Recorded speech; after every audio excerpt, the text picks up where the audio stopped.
Comedian Kunal Kamaraj वकिलांसोबत Mumbai पोलिसांसमोर चौकशीला हजर राहण्याची शक्यता. कामरावर आतापर्यंत एकूण 4 गुन्हे दाखल. महाराष्ट्राचे प्रश्न सोडवणार असाल तर देवेंद्र फडणवीसांना पाठिंबा. गुढीपाडवा मेळाव्यात मनसे अध्यक्ष राज ठाकरेंचं मोठं वक्तव्य. आशिष शेलारांनी राज ठाकरेंवर केलेल्या टीकेला संदीप देशपांडेंकडून कवितेतून उत्तर. कपटी मित्रापेक्षा दिलदार शत्रू बरा, संदीप देशपांडेंनी डिवचलं. बीडच्या कान्हापूर गावात गुन्हा मागे घेण्यासाठी दबाव आणणाऱ्याची हत्या. पती पत्नीला बेड्या. मृत स्वप्नील देशमुखच्या जाचाला कंटाळून आरोपीच्या भावानं आत्महत्या केली होती.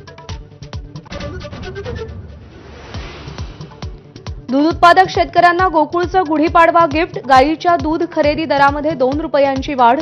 लिटरला 32 रुपयांचा दर मिळणार. 1 एप्रिलपासून दरवाढ लागू. देशभरात आज रमजान ईदचा उत्साह. नमाज अदा करण्यासाठी मुस्लिम बांधवांची गर्दी. राज्यभरात ठिकठिकाणी सामूहिक नमाज पठण.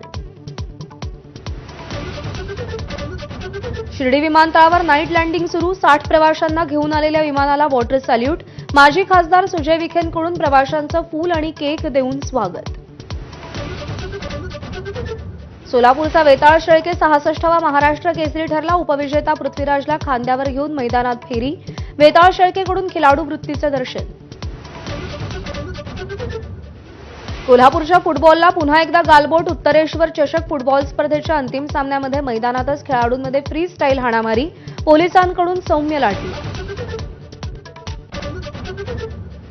हिमाचल प्रदेशातील कुलूमध्ये मोठी दुर्घटना. मणिकरणमध्ये भूस्खलनामुळे झाड गाडीवर कोसळून 6 जणांचा मृत्यू तर 5 जखमी.